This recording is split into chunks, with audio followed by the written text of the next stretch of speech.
আসসালামু আলাইকুম। আজ বহুদিন পরে বাংলাদেশ অ্যাডমিনিস্ট্রেটিভ সার্ভিসেস অ্যাসোসিয়েশনের কল্যাণে চীন মৈত্রী সম্মেলন কক্ষে আসার সুযোগ হলো আমার। তাদেরকে আমি আন্তরিক ধন্যবাদ জানাই। যখন আসতাম সেই আমলে একটা জিনিস খুব পীড়া দিত, এই হলে যখন আলাপ হয় তার প্রতিধ্বনি হয় সাংঘাতিক। ওটা বহাল আছে, এটার পরিবর্তন হয়নি, এখনো সেই প্রতিধ্বনি হয়ে যাচ্ছে।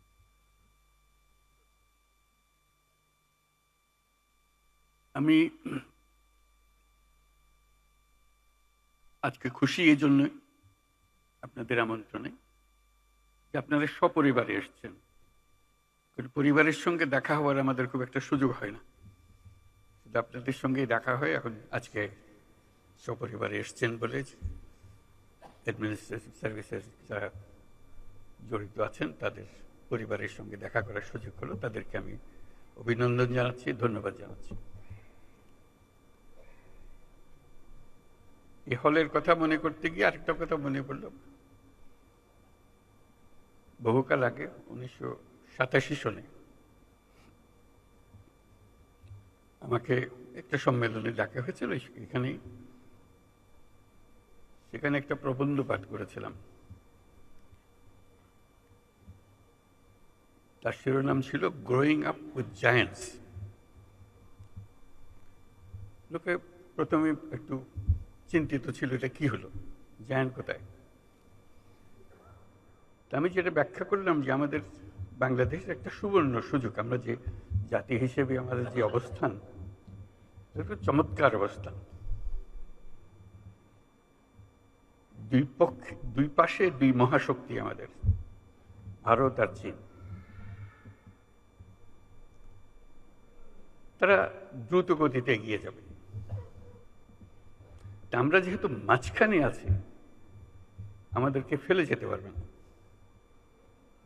তাদের বাতাসে আমরা উঠতে থাকব। সেই থেকেই আমার বদ্ধমূল ধারণা বাংলাদেশের ভবিষ্যৎ অতি চমৎকার, তার অবস্থানের কারণে। তখন দুই জায়ান্টের কথা বলেছিলাম, দুই মহাশক্তি। এখন আর দুই মহাশক্তির কথা বলি একই সঙ্গে, 4 মহাশক্তি। আমাদের কি অপূর্ব সুযোগ! আমাদের সামনেই বিস্তীর্ণ মহাসাগর, আমাদের উপকূল ভূমি, সাগরের সঙ্গে আমাদের লাগোয়া উপকূল। এই একটা মস্ত বড় সুযোগ। পৃথিবীর দরজা আমাদের সামনে খোলা। আমরা দিন ব্যবহার করতে জানিনি। এখন যে মুহূর্তে এটার ব্যবহার শুরু করব, আমাদের অর্থনীতিকে লোহার দড়ি দিয়ে বেঁধে রাখলে ওর বেঁধে রাখতে পারবে না।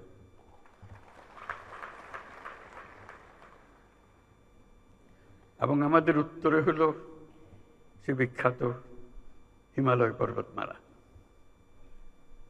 যেখানে জমে আছে আমাদের যাবতীয় শক্তি, হাইড্রো পাওয়ার।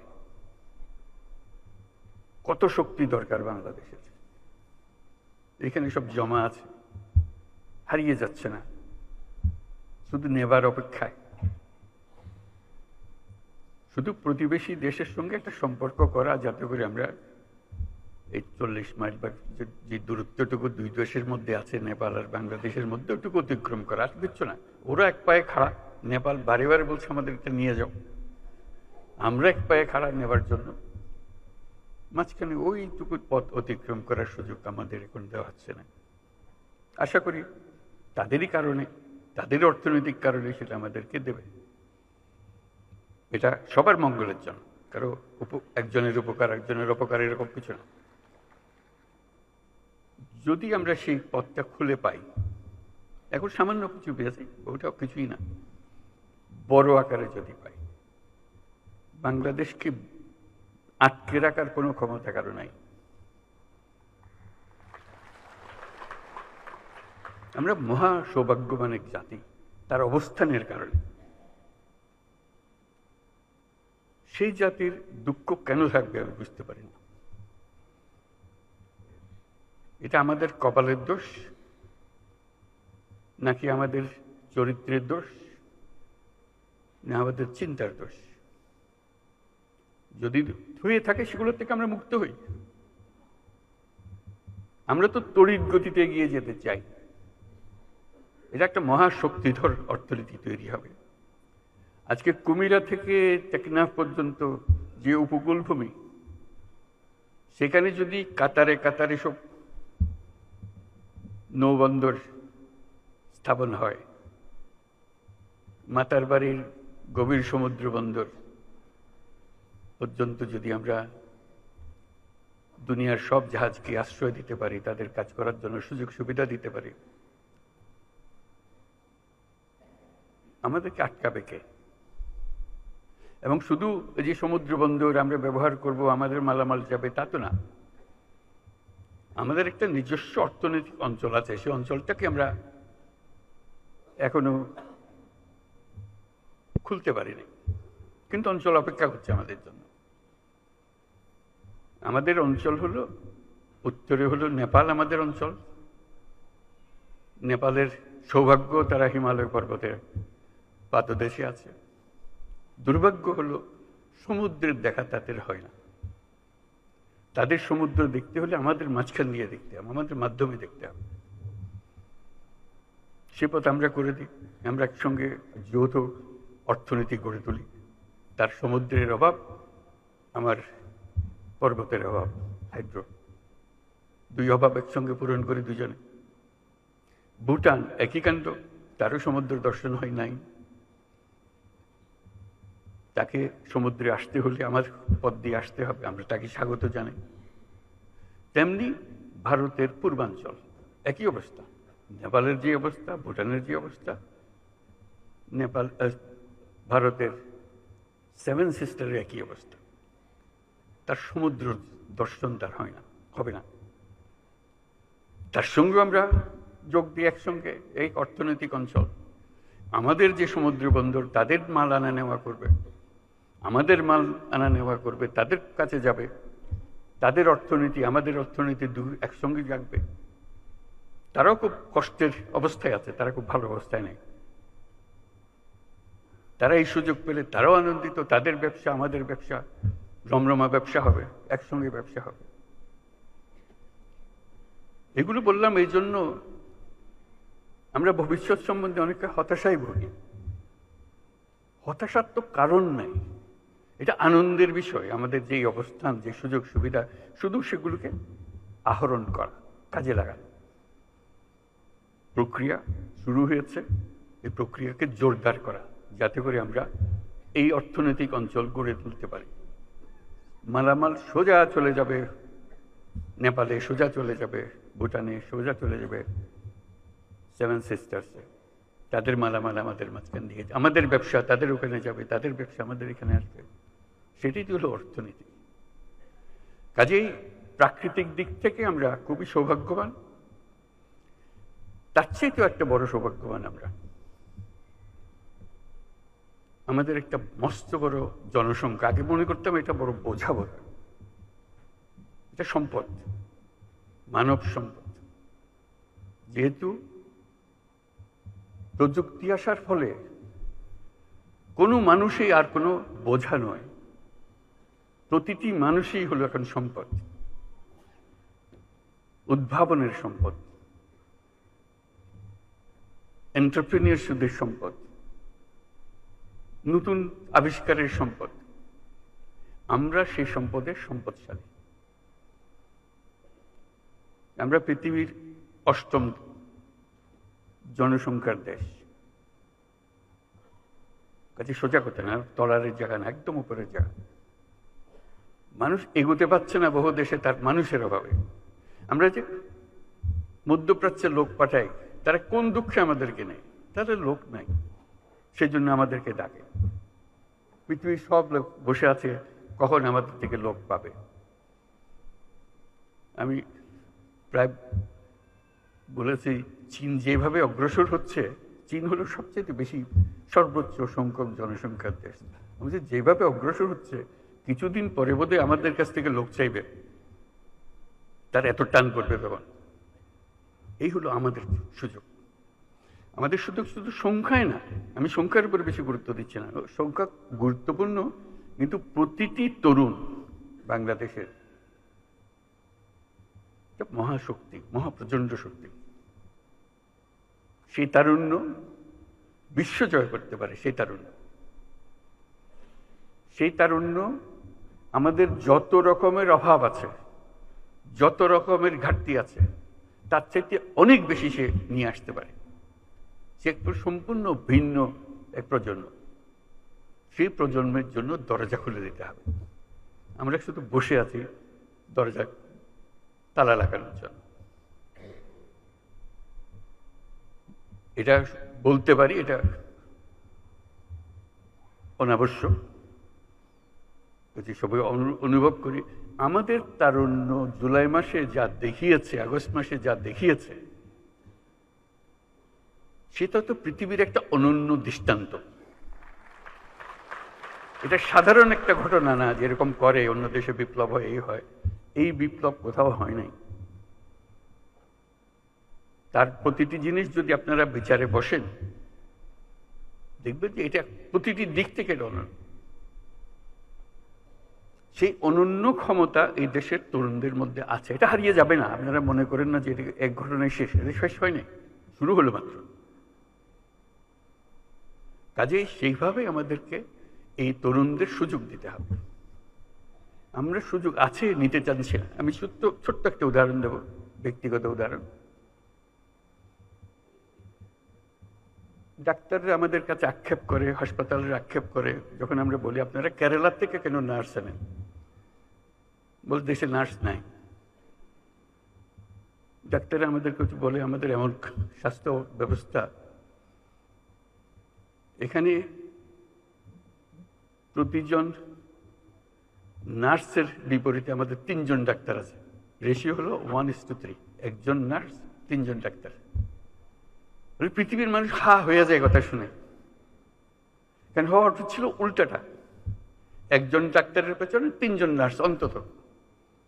নার্স তো চালায় সবকিছু, ডাক্তার সিদ্ধান্ত দেয়। এখন সেই সিদ্ধান্ত কাকে দেবে? আপনার যদি নার্সই না থাকে, বলে যে না আমাদের তো নার্সিং কলেজ আছে, আপনি ঘুরে দেখুন সেটার কোয়ালিটি। কাজে এইটা দিয়ে আমাদের কোনো কাজ হচ্ছে না। তো খুব দুঃখ পেয়ে আমি মনে করলাম যে আমরা নিজেরা একটা ছোট্ট নার্সিং কলেজ করি না কেন। করলাম গ্লাসগো ক্যালিডোনিয়ান ইউনিভার্সিটির সহায়তায়। যেহেতু সেই ইউনিভার্সিটি আমি চ্যান্সেলর, কাজে আমার কথা সে ফেলে দিতে পারছে না যে আমাকে সাহায্য করতে হবে, আমি একটা নার্সিং কলেজ করব বাংলাদেশে। পুরোপুরি সাহায্যটা করলাম এবং চমৎকার একটা নার্সিং কলেজ তৈরি হলো। মাত্র 40 জন মেয়ে নিয়ে আমরা শুরু করেছিলাম, গ্রামীণ ব্যাংকের মেয়ে, পরিবারের মেয়ে, যাতে গরিব ঘরের মেয়ে। আমরা নার্সি যখন বানাবো অন্যদের দেবো কেন, গরিব ঘরের মেয়েদের দেবো। সে ইংরেজির একটা অক্ষর সে বলতে পারে না, কোনো রকমের লেখাপড়া শিখেছে, আমরা তাকে দিলাম। তার নার্সিং ডিগ্রি পাওয়ার আগেই তার টুকুর ইংরেজি, আন্তর্জাতিক মজলিসে এসে বক্তৃতা করে, তার ভবিষ্যৎ কী রেখে সেগুলো নিয়ে কথা বলে। আজকে সেই নার্সিং কলেজে বড় কলেজে পরিণত হয়েছে। আমার বিষয়টা হলো বড় কলেজ হওয়ার বিষয়। হঠাৎ দেখি নানা দেশ থেকে লোকজন আসে। বিশেষ করে প্রথম যেটা ধাক্কা লাগলো সেটা হলো ইউকে থেকে, যুক্তরাজ্য থেকে ডেলিগেশন আসলো, রিক্রুটার আসলো, বললো যে আপনাদের এই নার্সিং কলেজে যত ছাত্রী পাশ করে, গ্র্যাজুয়েশনে যত থাকে, আমরা সবাইকে যুক্তরাজ্যে নিয়ে যাব। আপনাদেরকে অফার দিলাম, আপনারা কি কি চান সব আমাদেরকে বলেন, আমরা সেটা পরিপূর্ণ করব। আমি অবাক হয়ে গেলাম, আমরা তো যুক্তরাজ্যে পাঠানোর জন্য নার্স বানাচ্ছি না এখানে। তবু বুঝতে চেষ্টা করে বলি আমাদের নার্সের ভীষণ অভাব। যেখান থেকে বাড়ি আমাদের উপর হুকুম হয়েছে নার্স জোগাড় করতে হবে এবং আমাদের তালিকায় আপনাদের নামও আছে। তা আমরা আপনাদের কাছে এসেছি আপনাদের এন্টায়ার ক্লাস, আমাদের আর কোনো পরীক্ষা দিতে হবে না, কিছু দিতে হবে না, শুধু আপনারা সার্টিফিকেট দেবেন, আমরা নিয়ে যাব। আমি তাদের কাছে বিনয়ের সুরে বললাম যে এটা আমাদের দেশের জন্য করেছি, আমরা তো দিয়ে দেবো না এদেরকে এই দেশের কাজ করার জন্য দেবো, তবে আমাদের শুধু নিজেদের পরীক্ষা করার জন্য 2 জন কি 3 জন দেবো, যাদের আমরা দেখি ওরা কীরকম কাজ করে, আপনাদের পাল্লায় এরা উঁচু স্তরে না নিচু স্তরে, কোন স্তরে। বলছি না, সেটা পরীক্ষা করতে হবে না, সেই পরীক্ষা আমরা ইতিমধ্যে করে ফেলেছি, যা যা আমাদের দরকার আপনারা যত চান দিতে পারেন। তা আমি সবিনয়ে বললাম যে এই 2 জন 3 জনের বেশি আমরা দেবো না, এখন ভবিষ্যতে যদি আমাদের সামর্থ্য হয়। তো এটাতে খুব আনন্দ উপভোগ করলাম যে আমরা যেটা বাংলাদেশের জন্য করছি সেটা ইউকে তো তার একটা ডিমান্ড আছে, চাহিদা আছে, আমরা দরখাস্ত নিয়ে ঘুরছি না, তারা আমাদের কাছে আসছে। কিছুদিন পরে দেখি জাপান থেকে আরেক ডেলিগেশন, তারা আমাদের নার্স চায়, সবাইকে চায়। বলছি শুধু আমাদের একটা শর্ত, জাপানি ভাষাটা আমরা শিখিয়ে দেবো তাদেরকে, এই সুযোগটা আমাদেরকে দিতে হবে, এবং খুব সিম্পল জাপানি ভাষা, কোনো কঠিন জিনিস না, তারা লেখাপড়ার সঙ্গে সঙ্গে এটা শিখে যাবে, আমরা সেই ব্যবস্থা আমাদের হাতে। একই জবাব দিলাম, ধন্যবাদ দিলাম। আমি সবিস্তারে এটা বললাম এই জন্য, আমরা অনেক বিশ্ববিদ্যালয় করি বাংলাদেশে, কথায় কথায় বিশ্ববিদ্যালয় খুলে ফেলছি আমরা।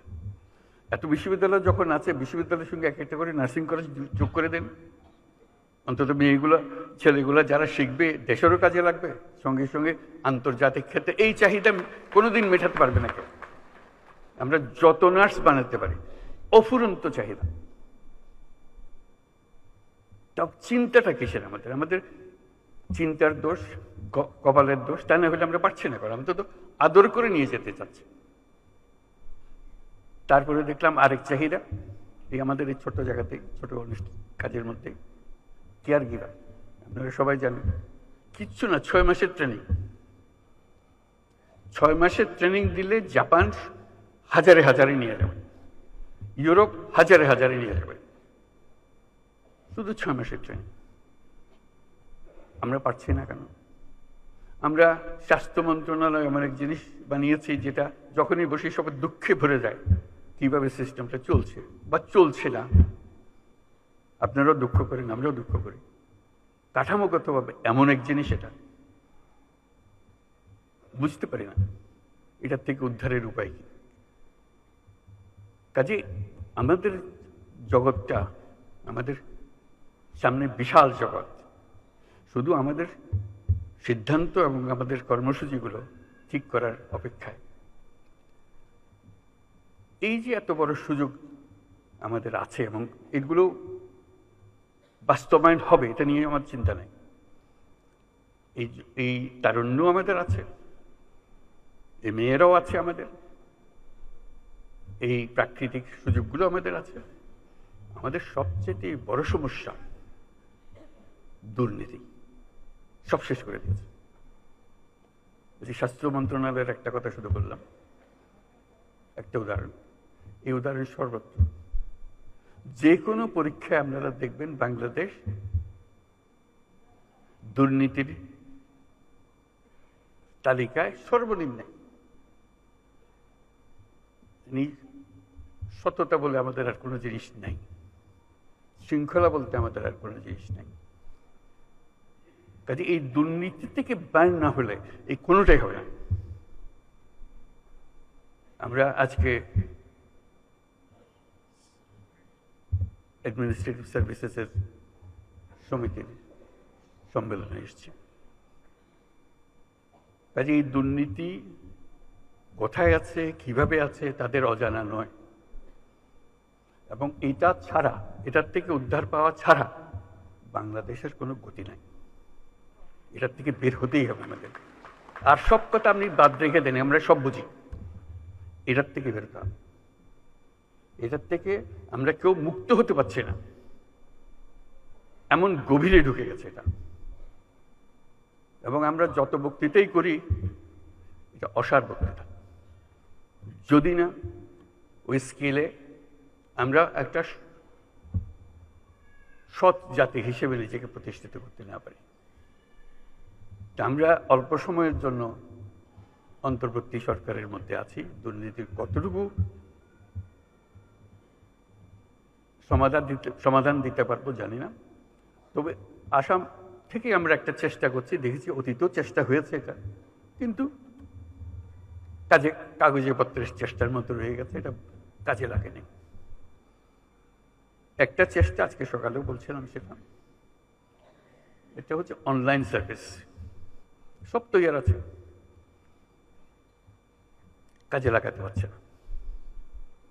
নানা রকমের ব্যাখ্যা আসে কেন এটা কাজে লাগাতে পারছে না। লোক যায় অনলাইন সার্ভিস ট্যাক্সটা দেওয়ার জন্য, বলছি সার্ভার ডাউন হয়ে গেছে। সুন্দর সুন্দর ব্যাখ্যা, অর্থাৎ আপনাকে সে দেবে না, সে সার্ভার ডাউন।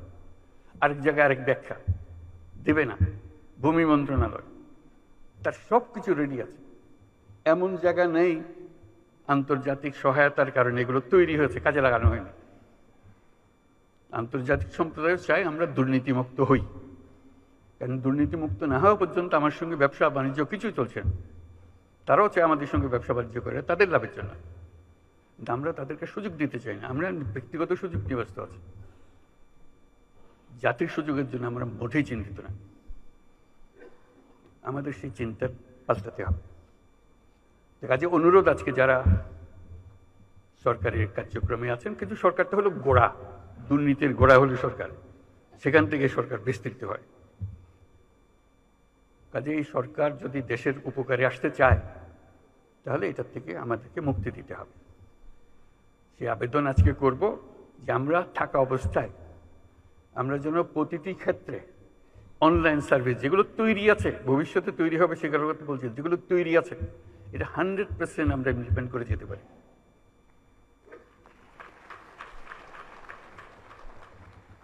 কেউ যেন এটা বাধা দেওয়ার জন্য আবার কোমর বেঁধে লেগে না যায়, কারণ কোমর বেঁধে লেগে যাওয়ার যথেষ্ট কারণ আছে। কারণ এটি দিয়ে তো তার যত কিছু সুযোগ সুবিধা তার পেত, এটা বন্ধ হয়ে গেলে তার হবে এটাকে। সে নানা ব্যাখ্যা দেবে, নানা ব্যাখ্যার কোনো অন্ত নাই, এগুলোর নানা ব্যাখ্যা দেবে যে এটা থেকে মুক্তি পাওয়ার জন্য। আমরা তাদেরকে মুক্তি দিতে চাই না। আজকে সকালের মিটিংয়ে যেটা বলছিলাম, যে জেলা, যেহেতু ডিসি সাহেবদের সঙ্গে আলাপ করছিলাম, যে জেলাগুলোকে এখন আমরা স্কুলের রেজাল্টের মতো ফার্স্ট, সেকেন্ড, থার্ড, ফোর্থ করবো। কে ফার্স্ট হলো, কে সেকেন্ড হলো, প্রতি মাসে সেটা আমরা ফলাফল প্রকাশ করব।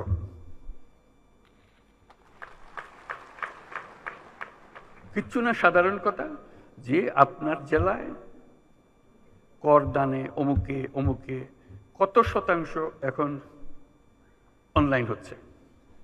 শুরুতে কম হবে, 5% হবে, সেকেন্ড 20% হবে, 15% হবে, হোক, আমরা সেটা করি। সামনের মাসে কি হবে সেটার জন্য, এটা কি তার থেকে আর বাড়লো নাকি ওইখানে রয়ে গেল? মজার বিষয় হলো, যখনই আপনি র্যাঙ্কিং করেন, কেউ না কেউ দেখবে যে উপরে চলে গেছে। এটি হলো মজা।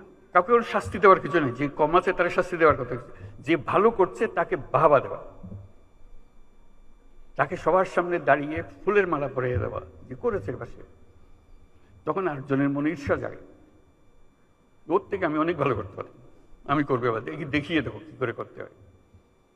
ওই দেখিয়ে দেবার মেজাজটা যেন আমরা অর্জন করতে পারি। ওই র্যাঙ্কিং প্রতি মাসে আমরা এটা ফলাফল প্রকাশ করতে চাই। সবাই তার বন্ধু বান্ধব সব জেলা দেখবে, কে কোন জেলা ফার্স্ট হলো, কোন জেলা সেকেন্ড হলো, কোন জেলা থার্ড হলো। যারা উপরে থাকবে তাদেরকে আমরা অভিনন্দন জানাবো, যারা নিচে গেলো তাদেরকে উৎসাহ দেবো যে দেখো, চেষ্টা করে দেখো, আর একটু উপরে উঠতে পারে কিনা।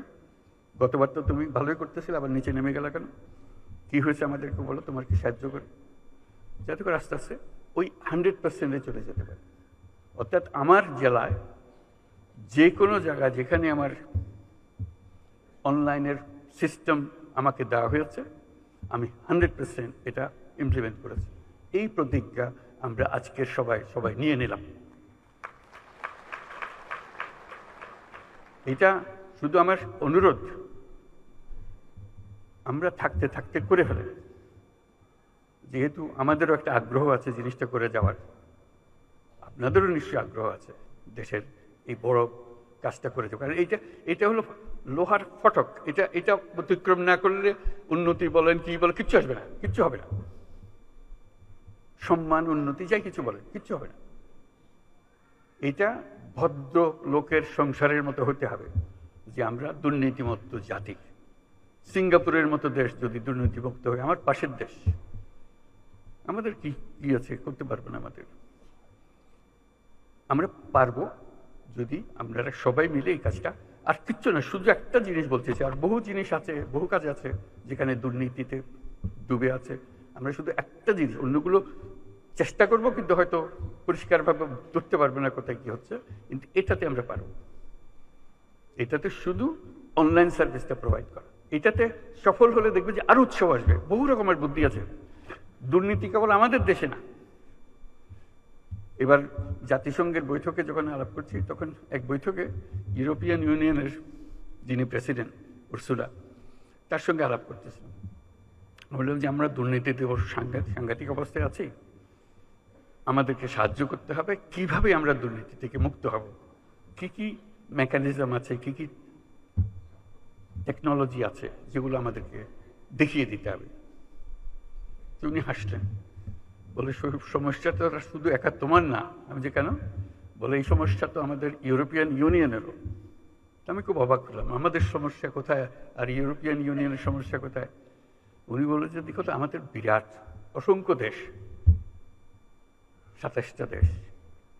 এই 27টা দেশ যখন আমরা তাদেরকে প্রথম ইউরোপিয়ান ইউনিয়ন শুরু করে একজন একজন করে নিতে হচ্ছে, ঢুকাতে হচ্ছে, এবং আমাদের প্রথম প্রতিজ্ঞা হলো ধুয়ে মুছে পরিষ্কার না হওয়া পর্যন্ত ওইটাকে আমরা ইউরোপিয়ান ইউনিয়নে ঢুকাবো না। এখন যেদিকে যাই সব ভর্তি, দুর্নীতিতে ভর্তি, কাজে আমার ধোয়া মোছার কাজ করতে গেছে। এবার জঘন্য রকমের দুর্নীতিতে ভর্তি, তাকেও আমরা সাফ সুতরা করে ইউরোপিয়ান ইউনিয়নে নিয়ে এসেছি। এখন আমরা সবাই দুর্নীতিমুক্ত।